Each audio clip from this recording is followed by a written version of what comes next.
Hey everyone, welcome to this special little presentation we got going. This is the first time we're doing this with Release Over 20, and it's sort of giving our sponsors a chance to talk about their products, but it kind of got me thinking this way because one of our board members, Adam, just actually bought a lithium trolling motor battery, and he was asking me a bunch of questions about them, and I thought, well, this would be a great chance to get Epoch Batteries on our sponsor and answer some of these questions, give us a chance to sort of directly from the source get some of these answers about lithium batteries.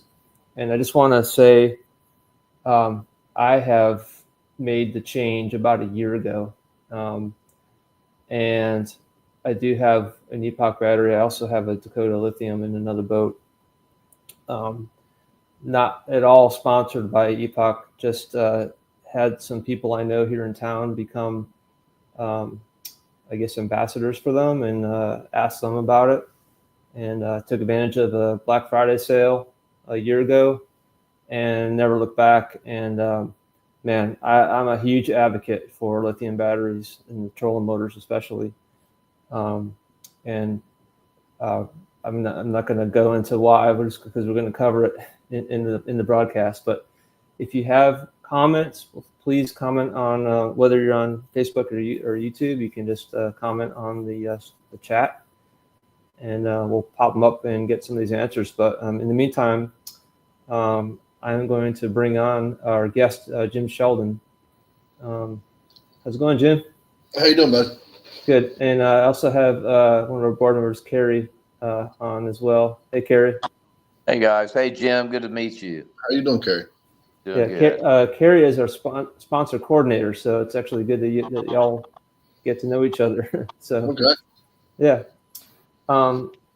So I guess probably the best way to start is just to start firing off some questions for you, Jim. And Okay. I think the number one question that I get, or that I hear people saying about their concerns about lithium batteries, is, are they safe, and are they going to start on fire? So like they have a runaway fire and it's dangerous and I sink my boat or something like that. So tell us about that. Like, let's talk about safety first of all. We get that question a lot, and it's a valid question, and it's because it's lithium, and lithium had there was a time when lithium was the NiCad, nickel cadmium type lithium, and that was what was problematic. The new chemistry is the lithium iron phosphate, and with a battery management system. So inside the batteries, you have temperature sensors and the controls with the BMS. It's the battery management system. The lithium iron phosphate is a much higher stable chemistry than the NiCad or the what was the other chemistries in the old lithium?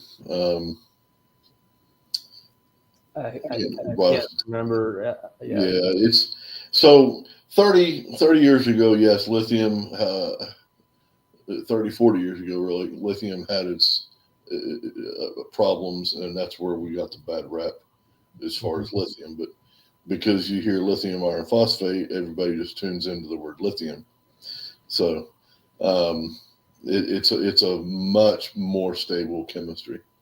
So it's like over time the chemistry's evolved, right? Right. Yeah. And the lithium iron phosphates, just like you said, it's not going to like run away if it causes it to cotton fire. No, right? it's not going to run away. Well, but it'll like smoke or something if it had a problem. No, not even that. So if there is ever a problem with lithium iron phosphate, it would just be what they call a cell with gas, and that just depletes the energy, and everything's contained inside the battery. Right. It's not a thermal runaway. It doesn't. They've taken these batteries with this chemistry and they've even shot them with bullets and projectiles, and all it does is just gas the cell, and then the cell's dead. There's no thermal runaway or anything like that. Awesome. And then with the battery management system, if there's any kind of an anomaly that the BMS is programmed to read, then it just disconnects the cells from output. So it's funny, isn't it? Because in the media, it's like put out there that, oh, these, if there was ever a fire, it's like reposted that this thing's, it's the lithium batteries burning up, and it's like in everyone's mind, and it gets repeated over and over again on forums that lithium batteries are a fire hazard. You know what I mean? Right. It drives me a little bit crazy, but and that's because everybody's focused on just the word lithium. Yep, exactly. So most people running batteries in their boats have probably lead acid or an AGM battery. So, like, for people who don't know about lithium batteries, like, how are they different? Like, it's kind of a broad question, but in a nutshell. So the difference between lithium iron phosphate and lead acid batteries really is the charge and discharge curve. A good way to explain it is, if you've got a lead acid or an AGM and you're running down to about 50% state of charge left, that's when you start noticing a drop in performance. Things are slower. Your trolling motor will be slower, less responsive. Lithium iron phosphate, you don't get that same effect until you're down to about 15%, because the discharge curve is so minute. You stay at peak performance, most from 100% all the way down to 15%. And then even at 15%, you're only losing the equivalent of 10% of power for the rest, for the remainder of that 15%. Yeah. So if you ever had your lead acid in your trolling motor over a long day, and I've experienced this a lot, it's really one of the reasons I made the switch. Right. Is that they just start getting slower and slower and slower, and then eventually the prop will hardly be even moving, Right. On lead acids, once you get to the 50% charge remaining, you start losing 10% of performance for every 10% of charge. Yeah. So by the time you get down to 20% or on lead acid, you've lost practically 80% of performance, which in a lead acid, that's almost dead. Yeah. We've probably all been there if we've had the lead acids, but we have the, on average, I personally I run the Garmin Force, and I'm running the 24 volt 100 amp hour, and I have run about between 5 and 6 trips, and that's trolling, 5-6 hours on a single charge. It's amazing. Yeah. I had a personal experience in a tournament. It was a trout tournament last year. It's like a 9-hour long tournament, big tide.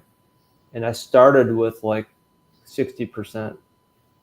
And I was running that thing wide open all day, 9 hours. And at the end of the day, I did notice it slowing a little bit. And when I got to the weigh-in, I checked my app. It was at 3%, but that thing was still going enough to hold me in the current. I was like, oh my gosh, that's crazy. It was all the way, almost completely drained. It was still running really good, So that's pretty cool. And that's that very minute discharge curve that I was talking about a minute ago. Yeah. Yeah. Carrie, if you have any input here, go for it. I was just curious, how long do those batteries, what was their lifespan?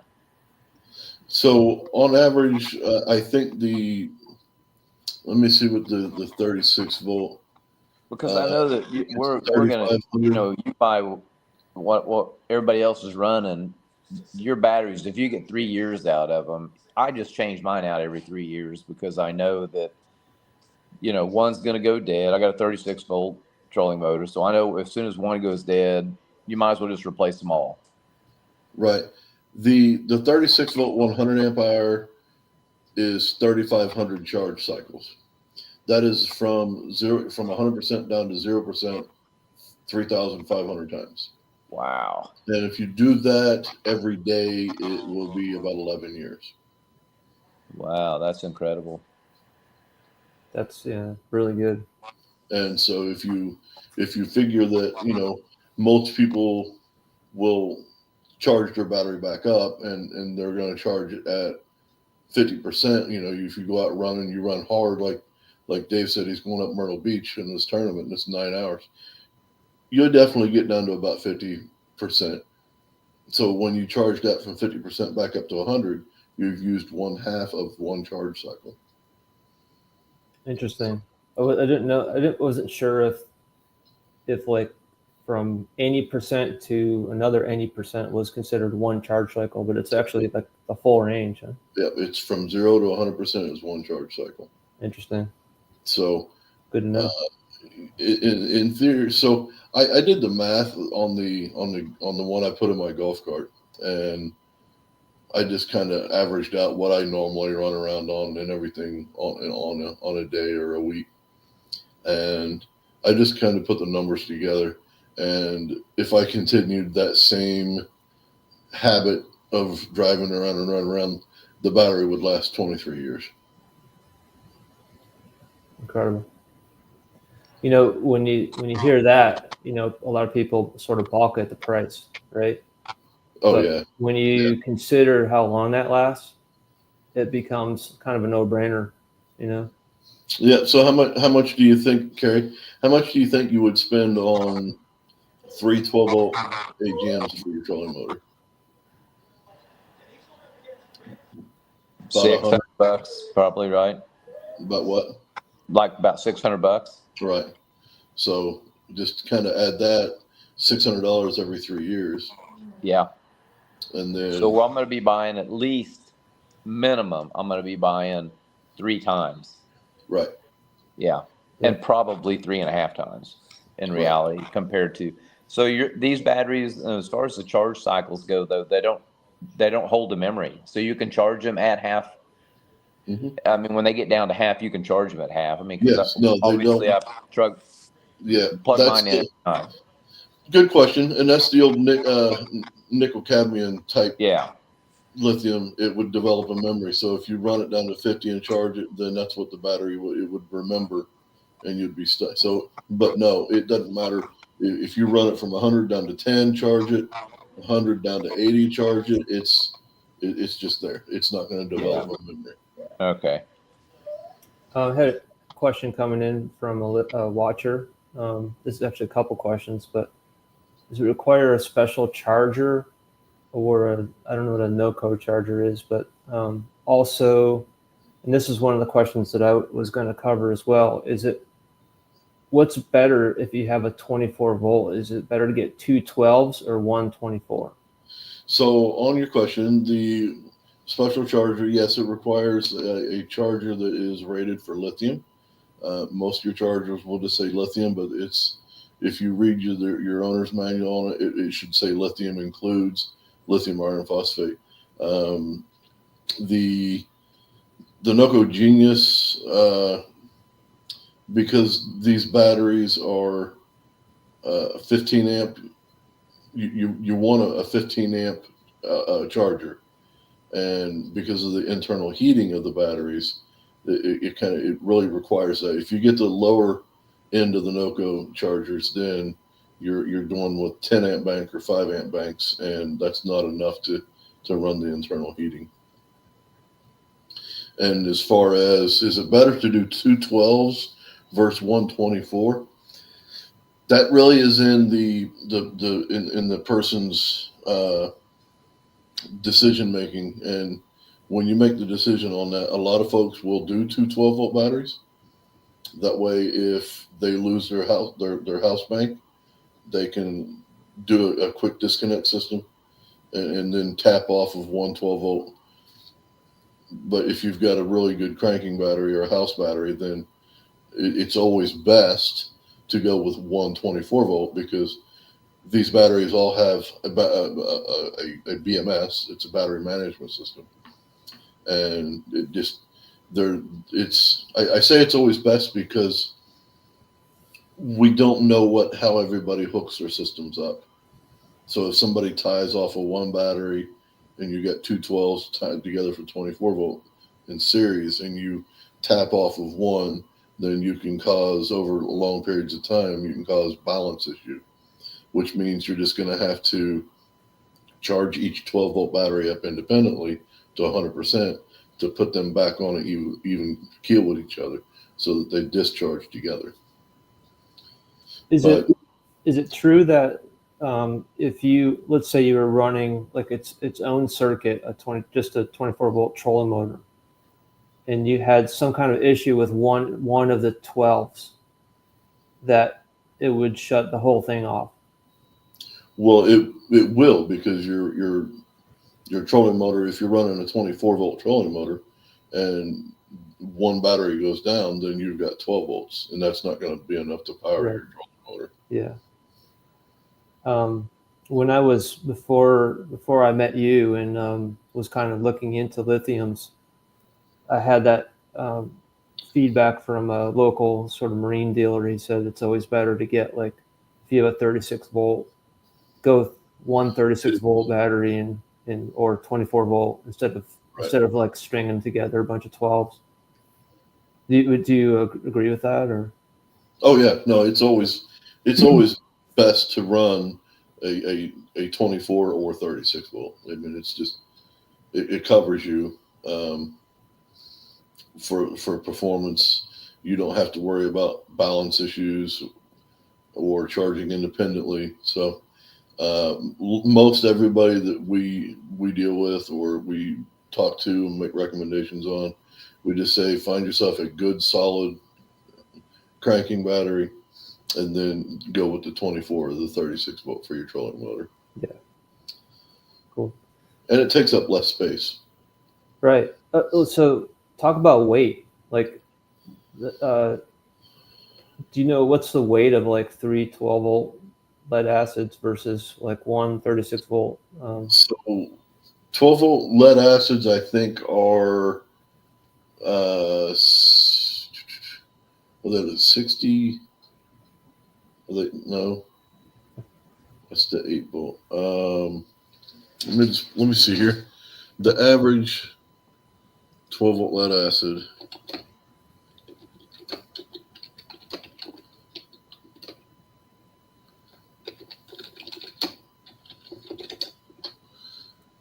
So your average 12-volt is 41 pounds. So if you add 3 of those, you've got 123 pounds. And one of our 36-volt 100 amp is 75 pounds. So you shed roughly half. Yeah, you shed a lot of weight. Yeah, that's cool. This is a good question, again, from Don. Can you use 1 of your 12 volts with jumper cables to crank your engine if your cranking battery goes down? You can, but you don't want to use it on there for very long. So typically, if it's a dead battery and you're just going to jump it, yes. But if you're having engine problems and you're going to sit there and crank, then we don't want to recommend that. Yeah. Like in an emergency situation, though, Sure. it might be able to do it. Yeah. Yeah. Can you talk about amp hours? So probably people don't always think about like what that means. So I think a lot of question is how much. So they're kind of sold in increments of amp hours. Like you got like a 50, 100, and so on. Like, sure. What do you recommend for someone like? And I know Charleston's, like, as you know, is like an extreme case because we have these giant tides. Right. 7-foot tides every 6 hours. It's like whitewater a lot of times. Right. So what do you recommend? Yeah, so if you look at your trolling motor, and it will give you a chart in your owner's manual. You'll have a chart, and it will tell you speed level, and then from say speed level 3 will come out, and it will say 7 amps. So if that's the only thing running and you're at 7 amps, then you break that down into your amp hour. The amp hour is capacity. So how long can you run through 100 amp hours pulling 7 amps? Mm-hmm. And that's the quickest way. Okay. Just add up your total amp draw and then divide it by the capacity of the battery. Yep.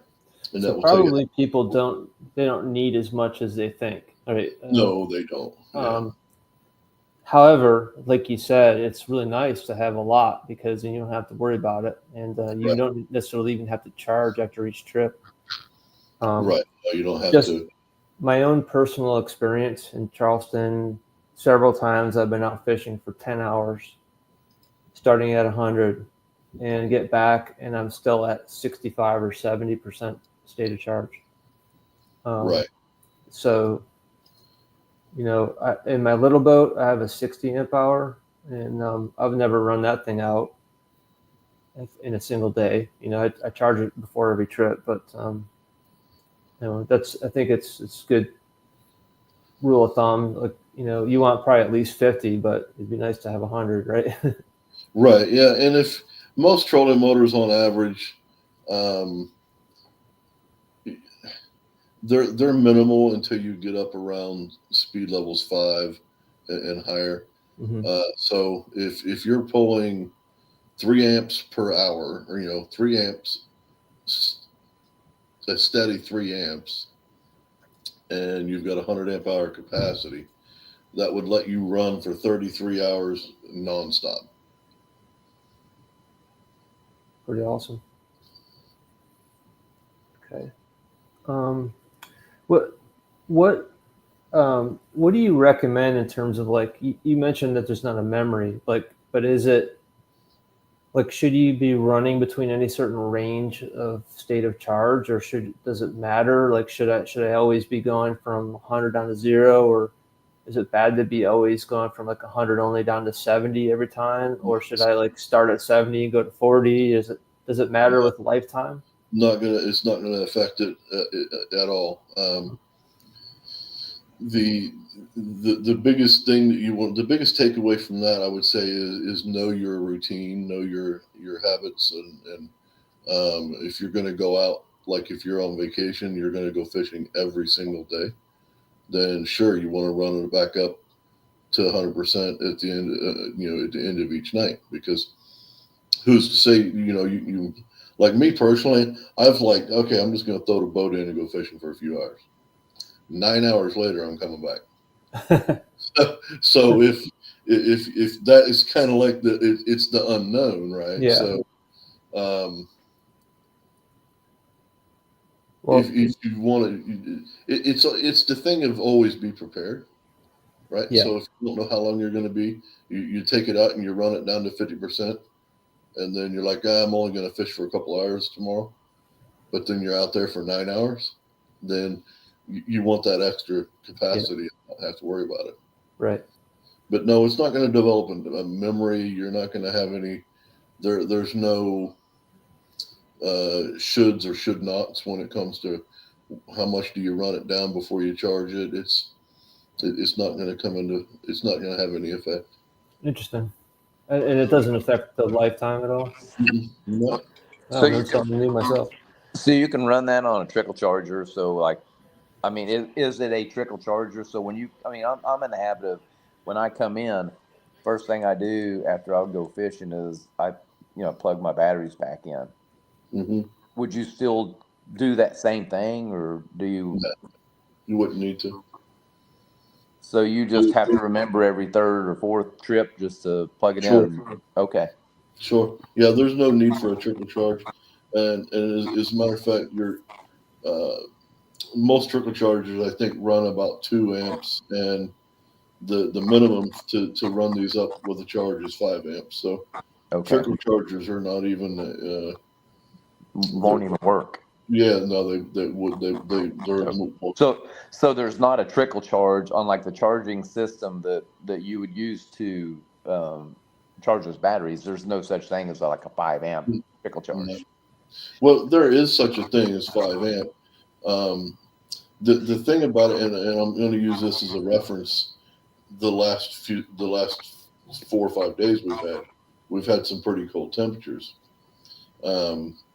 The batteries, once they drop below 32 degrees internal temperature, they won't charge, and they don't do that because they're protection. It's the way the battery management system protects the cells. So, and that's where the internal heaters come in, and the internal heaters run off of charger voltage and not battery voltage. So that's a big thing right there. Is to talk about too, is if you're going to be dropping below freezing temps, you want your internal heater to run, you got to have your charger connected and plugged in. That way the battery internal heaters draw from the charger voltage, and it will keep the internal the core temperature between 32 and between 34 and 40 degrees. So I had a couple of questions coming in here, both related to chargers. So this, we might have sort of addressed this. But related to that, I'm just going to hide that and show this one. Is there a specific one you recommend?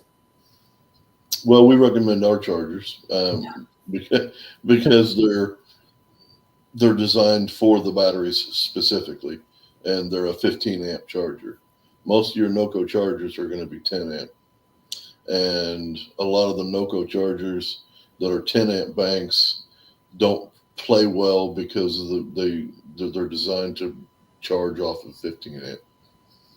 And then what is a NOCO? Is it a brand name, NOCO? Yeah, yes, it's a brand of charger. Okay. The NOCO Genius. Yeah. And what was the other question? Tom said he's got one of those. Right, NOCO Genius. If you have the NOCO Genius, you just want to make sure it's a 15 amp bank. Most everybody, I would say 80% of the NOCO Genius chargers are a 10 amp bank. And if you can run the NOCO Genius 10 amp, but if you're in really, really cold temperatures and you're going to depend on the internal heater of the battery to keep the core temperatures at the optimum level, some of the NOCO Genius 10 amps won't turn on the heaters. So if it was below freezing and you want and just plugged in your battery to your charger, so that would start heating the battery before it starts charging, or is that what it does? Yep. If the temperatures are below 32 and the charger's connected and plugged in, the internal heaters will sense the temperature and the core temperature. It will turn on the heaters. It will bring it up above 32, and then it will start charging. Yeah. Cool.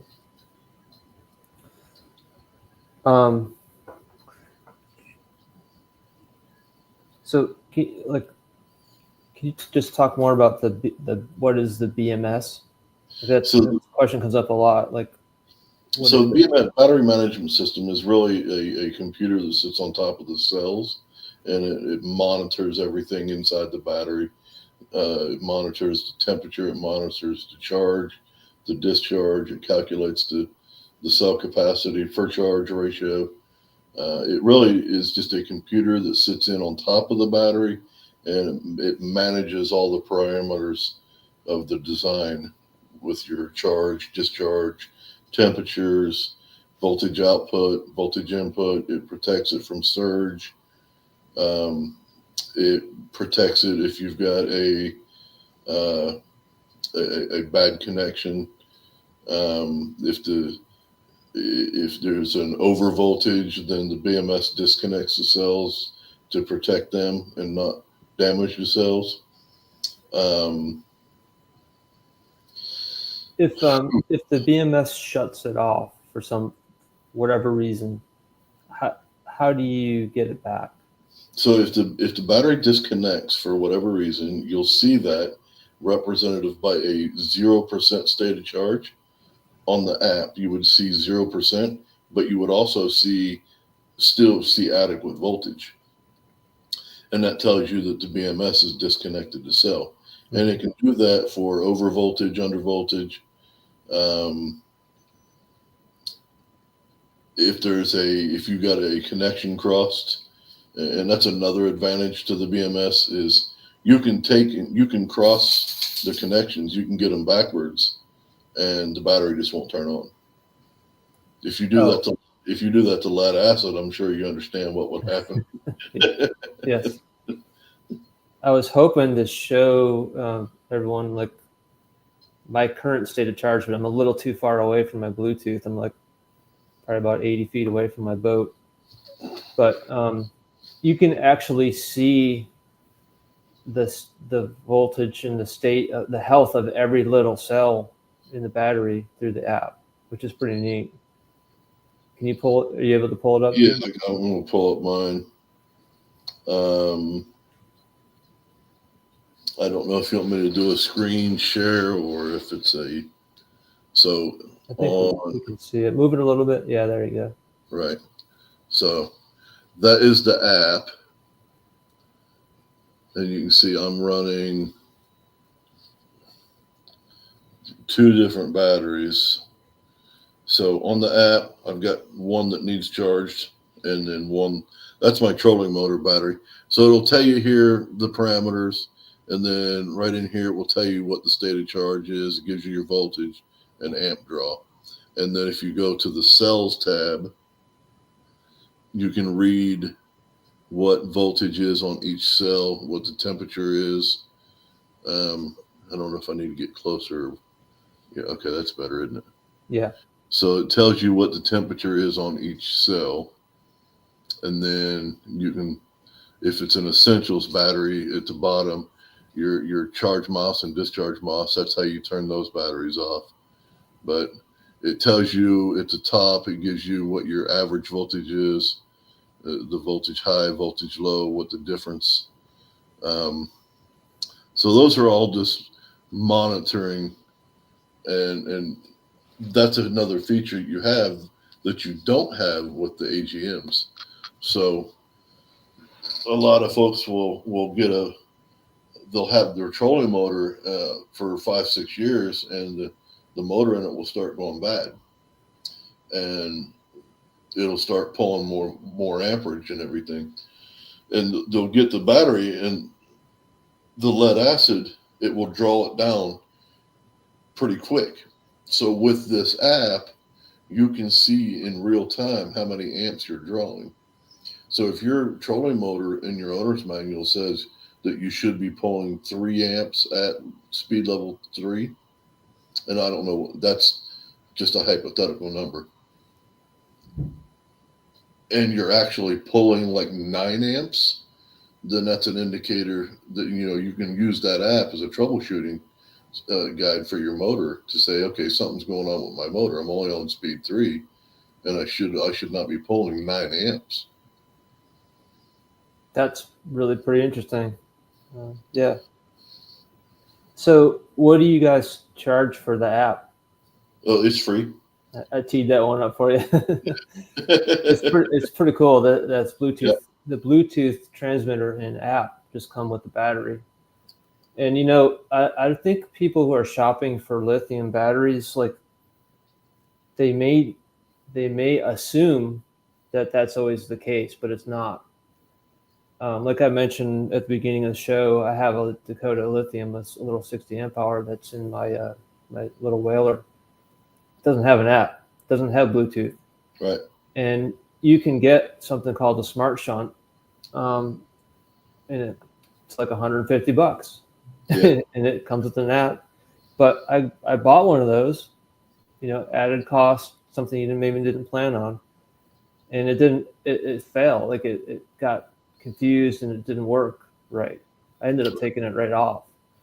But like that, I just have to. I'm always blind with that motor. Like with that one, I just charge it all the way up, and it just assume that it's going to work the whole trip, and it pretty much does. But man, it's so nice just to be able to look down at your app and Yeah. just at a glance know exactly where you stand. You know, you could be 3/4 of the way through your tournament and look down and say, "Oh, I still got 60% of my tournament left." And they also come with a stated charge meter that plugs into the battery.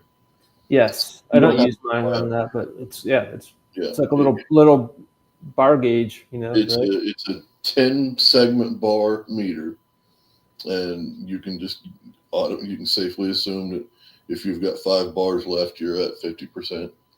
And then so if you're running pretty hard and you look down at your 10 bar meter and you're like, okay, where's that at? You can just pull out the app, and in 30 seconds you've got an actual percentage of what you got left. Yeah, and that's kind of like you can sort of mount that in your console if you wanted to, right? Yep.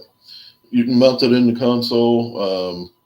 I didn't put that one in my console because I've got a hatch that opens up right there on the center console, and I've just got it zip tied to the top of the battery, so I can just open the hatch and take a peek. But I haven't even plugged that meter in for so long, because there's no worry about it. I mean, you are not gonna use the capacity of that battery in a full day of fishing. Yeah. Are the charging times relatively the same? No, sir. No, sir. You'll charge, and that's where you come into the chargers and how many amps the chargers are. So if you have a 10 amp charger like the Noco Genius, it's not going to charge as fast as a 15 amp charger. And that's why we always design and say everything. You just really want to get a 15 amp charger.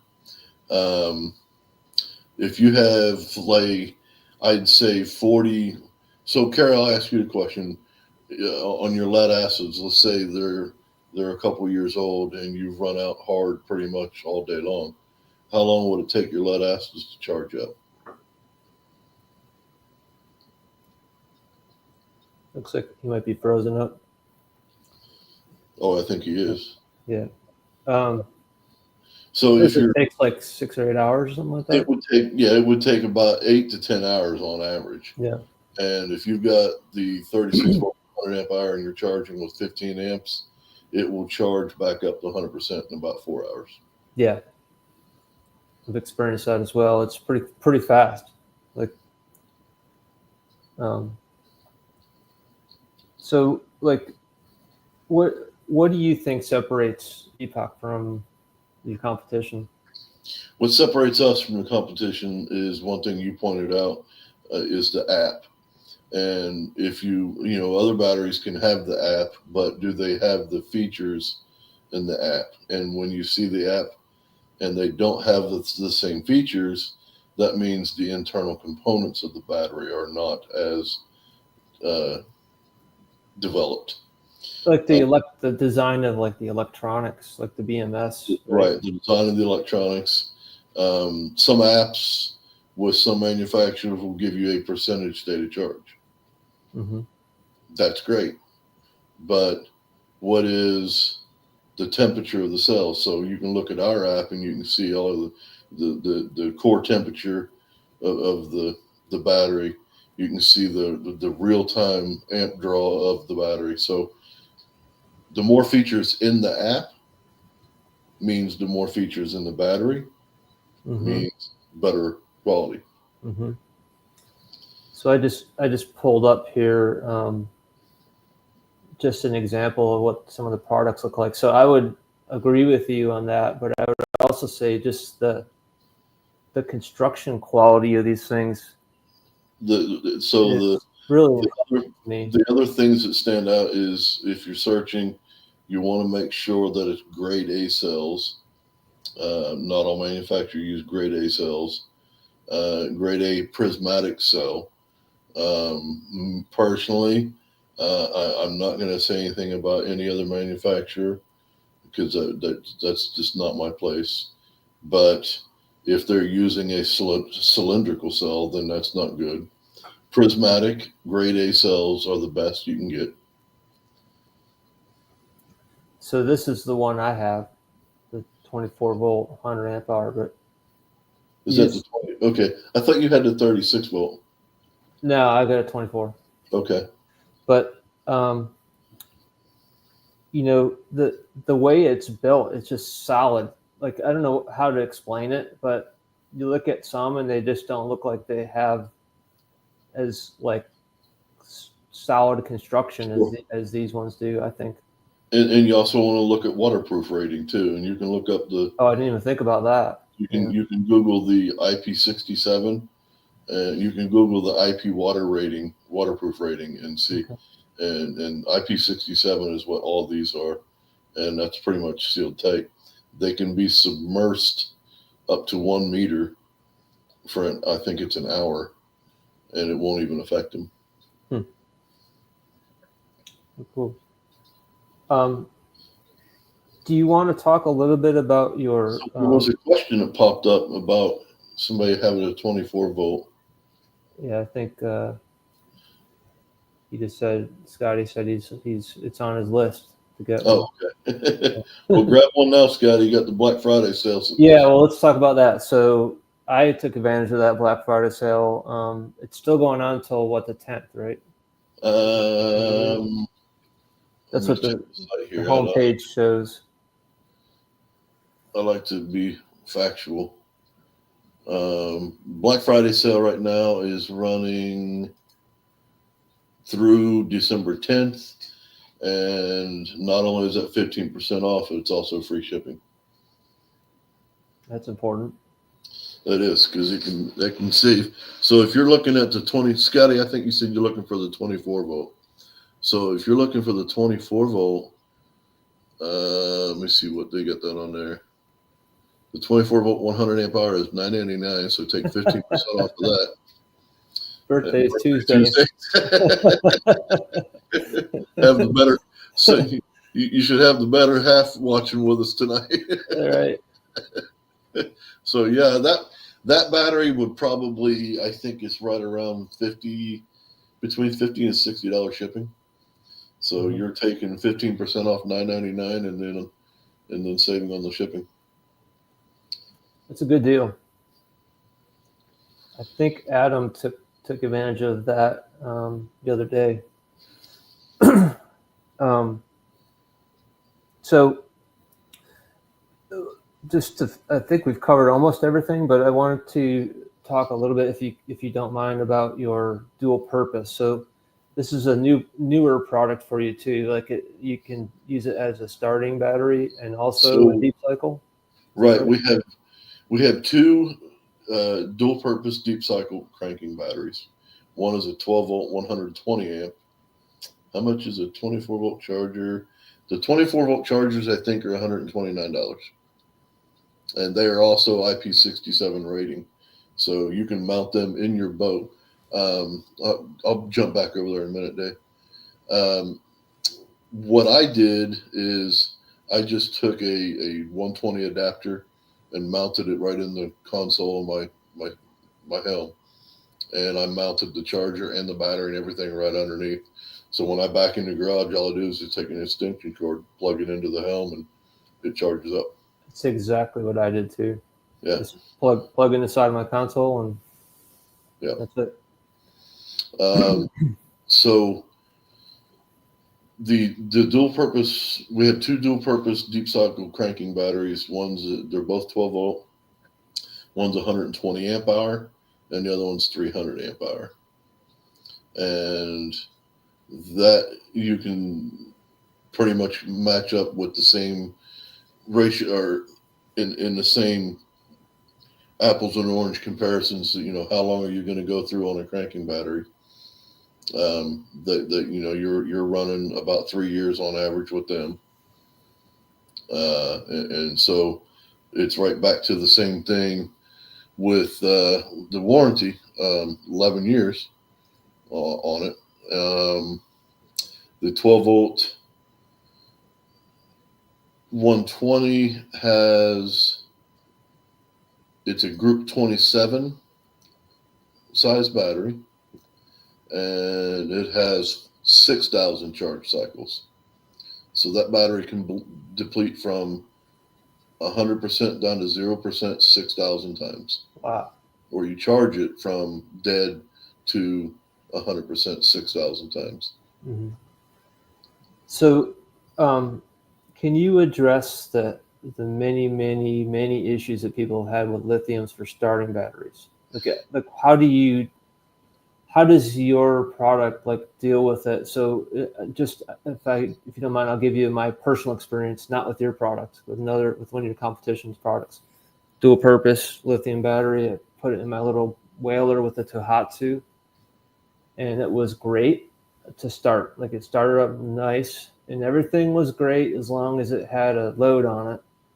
But as soon as it got fully charged, it freaked everything out. Like the regulator on the motor, I guess, I don't know if it like I don't know what happened, but it was started to put out like 18 volts, you know. But I think what I've heard like friends of mine say that they had issues where like that similar type thing would happen and it would shut the BMS off, and like it was just a huge nightmare. But do you address that with your electronics, or like?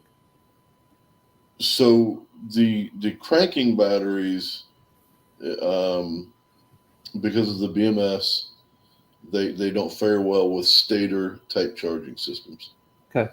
Unless you're 250 horse and under.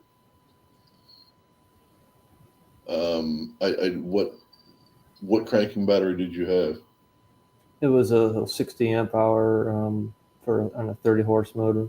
Not your product, you know. Right. So it's hard to say because I don't know the battery. I don't know what the internals of the battery are. Right. You should not have had that problem with our 120. Yeah. Because you're 250 and you're under 250. Right. Well, I guess so. It's probably just built into your electronics. It's into the electronics. It's how the charging system. Like if you got an alternator charging system, that's different than a stator. Stator charging systems are more erratic and less stable charge output voltage than an alternator. Your 250 Verado requires 1,000 CCA.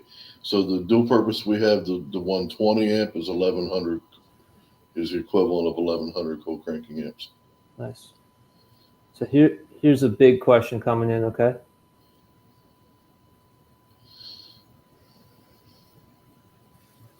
Hang on just a second. Okay.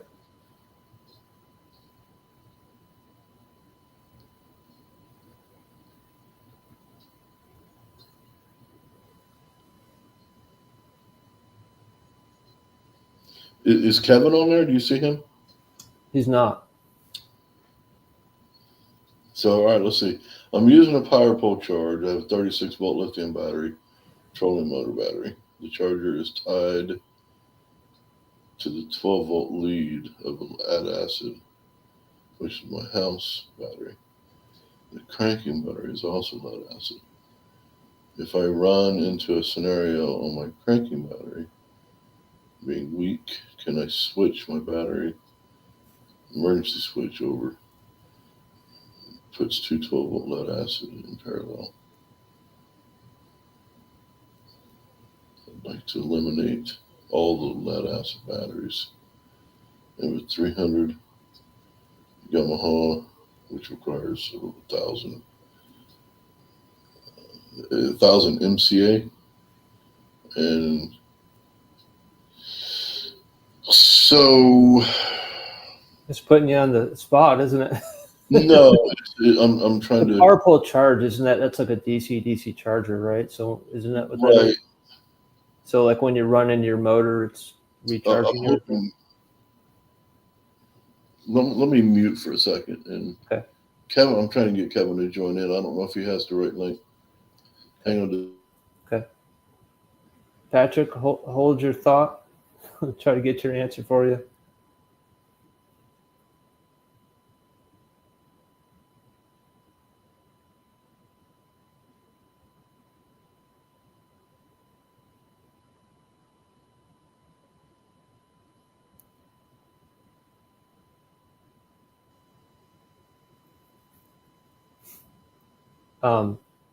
Jim, just you could probably hear me. Kerry had to drop off. He just wanted to say thank you. And he'll watch the rest later.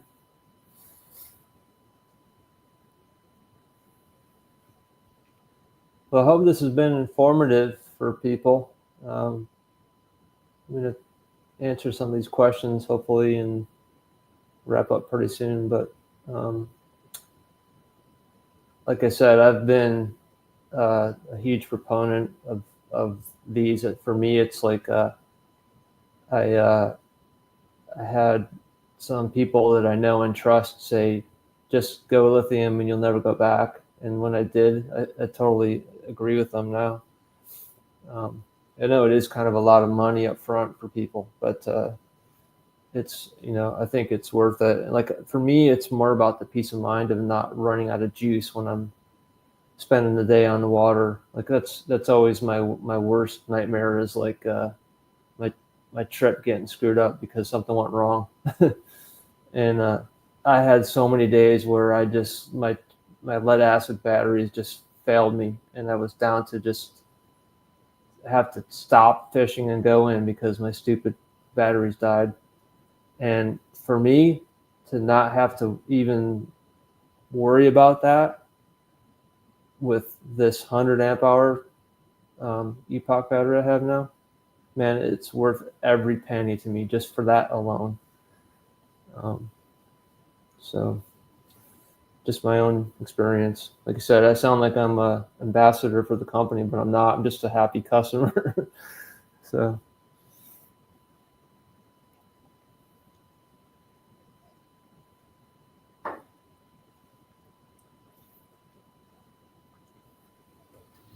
Hey guys, so Kevin's coming in here in just a minute. Okay. And he's the design engineer on this, Okay. on all the batteries. Nice. And I'm going to let him talk to the dual purpose because he's very intimate with that battery. And I mean, he designed it, so.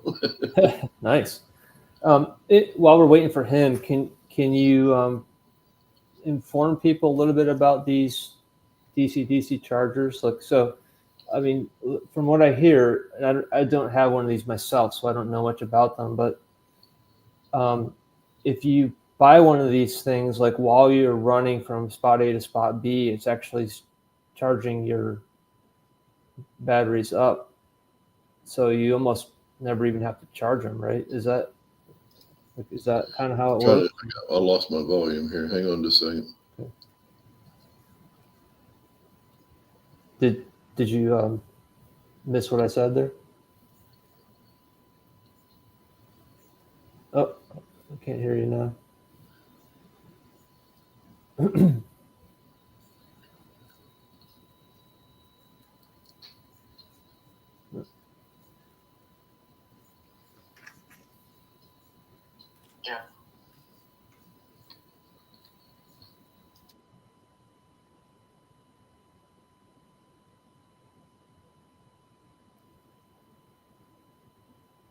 Did you lose your mic, Jim? We're gonna use a different. We're gonna use a different computer. It doesn't support Safari. Oh, I get.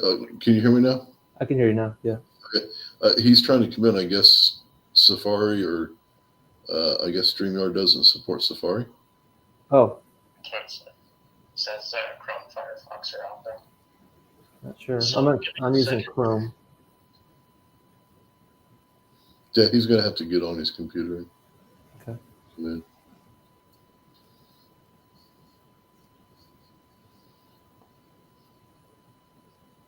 So what was your question on the DC to DC charger? Just like, is that like, how do they work, and is it something that you recommend? Like, is it like, do you know much about them, or like? So that let's say people that have their boat like at a boat storage facility or something, they can't. It's hard for them to charge, right? So if you have one of these sort of chargers that go on that charge while you're running your boat, it's like you almost would never have to even charge them, right?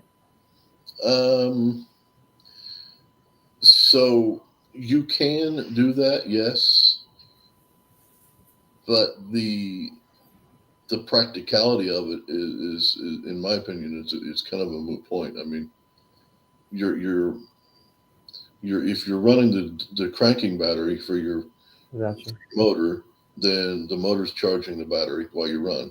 Yep. When I say it's a moot point to run one of those, really is because they're more of a to keep the lead acids up because they drain down so quick. But when you're running a trolling motor battery that's lithium iron phosphate, the discharge curve is so low that, I mean, you'd be spending $600 for an onboard running charger that would really, you wouldn't need it. Is that what they? I didn't realize even that they cost that much. Oh, they're pretty expensive. Pretty expensive.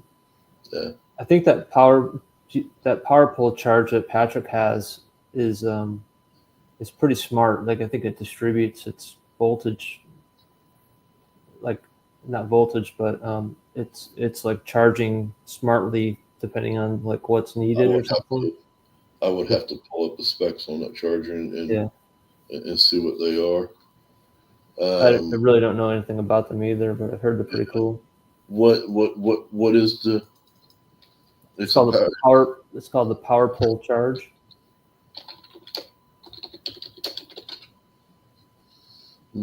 Power pole charge. So I think what Patrick's saying, it's like, yeah, it does charge while you're running, but it's probably never going to actually top it off. You know, it probably extends the. You probably just makes it so if you didn't have a lot of amp hours, you could probably make it stretch as if it was a lot more amp hours, right? Because it would just be. Well, so that's for your. That's going to be for. I'm assuming that it's 12 volt. Most of those are. You can get them for 24 volt, 36 volt, but you're going to go up into a lot of money. Because if you're running the 24 volt 100 hour or the 36 volt 100 amp hour, because of the discharge curve is so low, you're not going to go through that capacity on that battery as fast as you do with lead acids. And that's where the benefit of those power pole charge come in. They keep them topped off, keep them at a higher level. It's apples and oranges when you're looking at charge and discharge curves between lithium iron phosphate and lead acid. So it's, I mean, you can do that if you want, but I don't see the need for it. I totally get what you mean, because like you said, the lead acids are losing performance throughout the day. So it's more important to keep them topped off, right? Right. Whereas you could be at 50% state of charge and you wouldn't notice any difference in performance with the lithium. And with the power pole charge being 12 volt, you could do that for the 12 volt 120 amp hour if you're going to be spending in a crazy amount of time, like 2 days on one spot running electronics without running the motor. If you're on spot somewhere for 4 hours and you're running electronics and you start up and you run across the water to go to another spot, if you run 20, 30 minutes over to another spot, you're topping the battery back off. Yeah. So the need for one of those on the lithium cranking battery is pretty irrelevant. Yeah. And we've been talking a lot about like 100 amp hour, but you got a lot more than that, right? We have the 120 amp hour dual purpose cranking battery, and then we have the 300 amp hour dual purpose cranking battery. So, but the normal, just deep cycles, you have those up to like ridiculous size amp hours, don't you? Oh, well. Would you say a 460 or something? So they're, as far as deep cycle, It's the 120 amp hour and the 300 amp hour. The 460 amp hour is geared just for electronics and campers. Oh, I bet you. You can run them on the boats too. Okay. I mean, you can go. You can tie, up to 16 of those in parallel, and so every time you add one, you add another 460 amp hour capacity. So Crazy. we got some folks that are running 2 and 3 of those 460s in their camper, and they go boondocking for 2 weeks at a time, and they don't have to worry about it. Yeah. Pretty cool.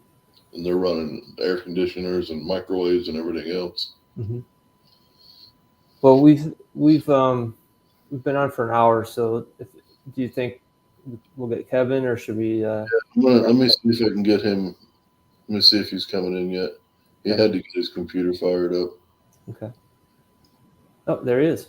Okay. Got him. Kevin, are you there? Hello. Can you hear me? Yes.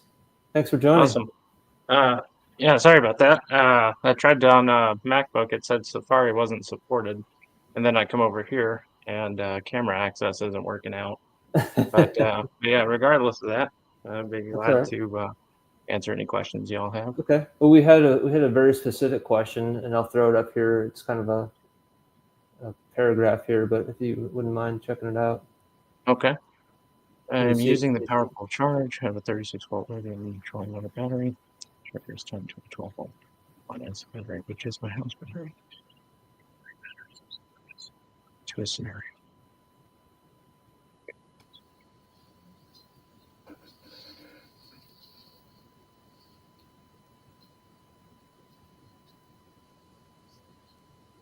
Okay.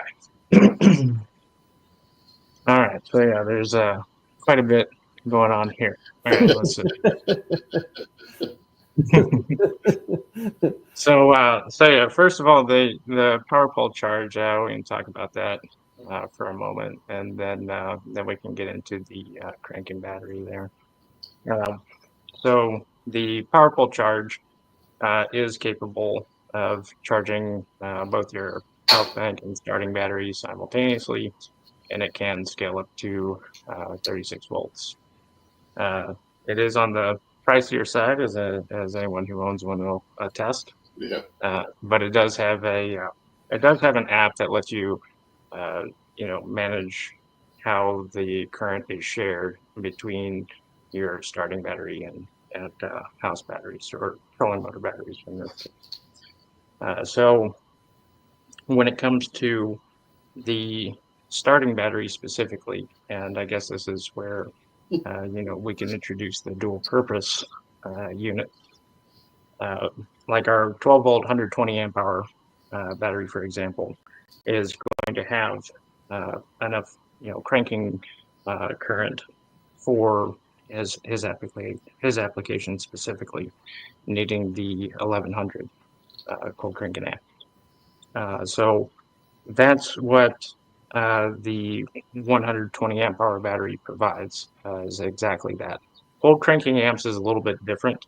Lithium batteries aren't necessarily rated for cold cranking amps, but one thing that you can refer to is a lithium service bulletin that was posted in 2022 by Mercury Marine, and that was sorry about that. That was listing the requirements for cranking their outboards specifically.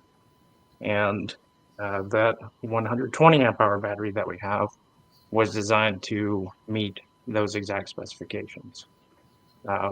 What many of our competitors at the time did was just refer to like a court case, saying that you can't necessarily tell folks that they can't use a battery based on the parameters that they were saying was required for, or you can't invalidate a warranty based on the specifications not matching what they displayed on the bulletin. But anyway, we designed it to meet those exact specifications. And one of the cool things about it is that it can directly accept alternator current. That said, it would still be advisable to have, say, an alternator regulator in place, whether that be one that's becoming increasingly popular, the Arco Zeus, or whether that be even the Ball Mars and others. Um, any of those would be advisable, even though the battery can directly accept that current. Things do get a little bit trickier with stators, specifically, as I think Jim might have mentioned. I think I caught a glimpse of that. Mhm. But yeah, otherwise it can directly accept that current, and you can use the DC to DC converter similarly to what the power pole charge is doing. You can convert the alternator current, and the 12-volt source, you can adapt it to a 24 or 36 volt with a DC to DC converter that is designed to do so. The trouble is that with a lot of DC to DC converters, that they're not typically designed for the marine environment. They're not typically, they don't usually have very great ingress protection and things like that. There are exceptions to that, but most often, if you're just browsing around, you would likely see 12 to 24 volt DC to DC converters, or 12 to 36 that do not have an IP rating for marine use. So just something to be aware of. So, just going back to this, if you were like in a more broader sense, if someone had a similar setup as he has, but and they did want to get rid of all the lead acid, like what would be the setup that you would recommend for this specific case of a 300 Yamaha and Okay. and a 36 volt lithium? Sure. Yeah. So there's actually a few options here, and it kind of depends. And there can be a number of considerations, but one of the key considerations is the amount of space that you have to work with. Especially when it comes to bass boats and things like that, you're often limited, on space. You have to meet a certain form factor. If you have a bit more space to work with, then I would advise, uh, you know, and say a 36 volt trolling motor, and such as in his case, then I would recommend using a 36 volt battery rather than, a bunch of 12 volt batteries connected in series. The reason being that uh, anytime that you have multiple batteries connected, but particularly in series, then you're going to have a difference in resistance across those batteries as the current flows through them, especially in lithiums, where each of the batteries has an internal BMS, as ours do. And what this will inevitably result in is a voltage difference between the batteries. And the strength of that series is only as good as your weakest link. So whichever is your lowest voltage battery, that's going to be the benchmark for the entire bank. Whereas with a single 36 volt unit, you're going to have, much better, um, a much better balanced unit. Especially with ours, as it automatically balances the cells during charging. So what that means for all intents and purposes is that you're just going to get better efficiency, fewer connections, uh, less weight, and less space. So that would be the route that I would go for a 36 specifically, provided that you have the space for it. And when it comes to the cranking side of things, um, it certainly wouldn't be a bad idea to have two of the dual purpose units connected in parallel. That would provide more than enough, as well as redundancy, but it would provide more than enough cranking power for just about anything that you would want to connect it to. We've even had folks using them on, farm equipment and so forth. So, I mean, they're quite capable, even when it comes to very large diesel engines and things like that. Mhm. Could you get away with just one, or? Of course. I mean, you could, again, his case specifically, as he mentioned, the 1100, that would be just fine. Like a single unit in that case would be just fine. One of the dual purpose units and one 36 volt, Yeah. 100 amp hour, ideally, would be a great combo. Nice and simple too. Yeah. Yep. Few connections and a pretty robust power source that'll last you a long time. Mhm. Awesome. Well, appreciate you chiming in, Kevin. Absolutely. I don't know Anytime. if you heard the rest of the show or not, but it's a lot of complimentary things to say about your products, and I'm myself am a customer. I love it. It's Awesome. been a game changer for me, and we I just also wanted to say I just really appreciate y'all being a sponsor of Release Over 20.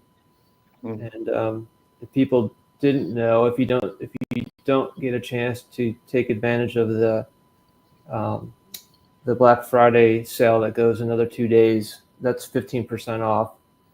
But our code is Release Over 20, and it's 10%, and you can get that any other time. And that's a pretty good deal too. Yeah, absolutely.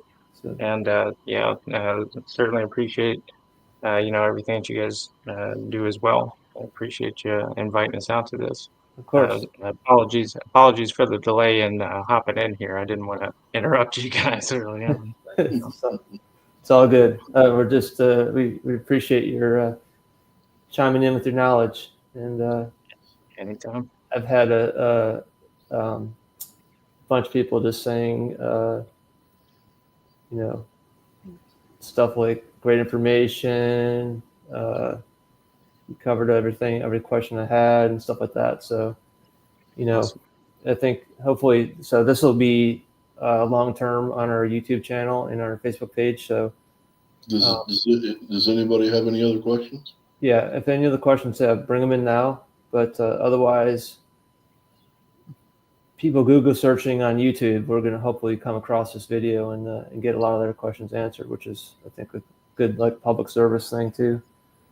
Absolutely. Yeah. We're always on board for more of it as well. The more resources, educational, and things that we can provide, the better. Awesome. We'd like to make sure everyone's informed and also just make sure everyone knows that, we're also listening. If you have any questions, anything like that, please feel free to reach out to us anytime. And, if you have any feedback or suggestions, we're always open to those as well. We do listen. I'm glad you just said that, because this is a issue with some of your competition. Mm. If you have a question or a technical problem, you don't have a way to contact them. Right. You will send an email off and you'll never hear back. Yep. Well, one of the big pluses to your product is that Jim. It's Jim. I could call Jim and get my question answered. He'll pick the phone up. Oh, And yeah. Well, man, that's a big deal. It is. absolutely. Yeah, we've got a very dedicated team, working multiple channels, whether that's live chats, emails, phone calls, voicemails, social media posts, you name it. Yeah. We try and stay very actively engaged, make sure that we get to everyone as quickly as possible. And we do have a great team, very proud of all of them and the effort that they put in. And That's awesome. Well, keep up the good work, and love your products. I think you guys are kicking butt, and hopefully, you get some sales out of this broadcast. So it looks like that's most of our questions that have come in. So if we get more after the fact, like comments on this after it posts, I'll make sure to forward that to you guys. awesome. And, Sounds Yeah, great. I think maybe one of the biggest takeaways is dispelling the rumor of lithium and fire and being unsafe and everything. Yeah. Just to caveat on the difference was the problems that they had with batteries and thermal runaways and everything. That was the old lithium chemistry. Yeah. And Yeah. today's lithium iron phosphates are, especially ours with our BMS, the way it manages everything. It's Well, go ahead. Go ahead, Kim. Yeah, I was just gonna chime in with something. I don't know if you had an opportunity to mention it earlier or not, but yeah, safety is always been paramount to us. So as you were mentioning, with the different chemistries and things, there's two uh, prominent lithium chemistries: the nickel manganese cobalt oxide and the lithium iron phosphate that we use. Phosphate being extremely stable already, enhances the safety of the unit by default. But in addition to that, not only do you have the battery management system protections, but in our case, you also have case material that is UL94 grade V0. What that means is that it self-extinguishes within 10 seconds, even if something started externally from the batteries. And not only that, but it doesn't drip and flame material. And then in addition to all of that, some of our latest units, including some that'll be releasing very soon, they have built-in fuses as well that add an additional layer of protection. But yeah, lithium iron phosphate in itself is inherently much safer than nickel manganese cobalt oxide. That's the one that has it's a bit more sensitive to thermal runaway conditions. It operates in a more narrow temperature range, and yeah, that's the one that puts on the show.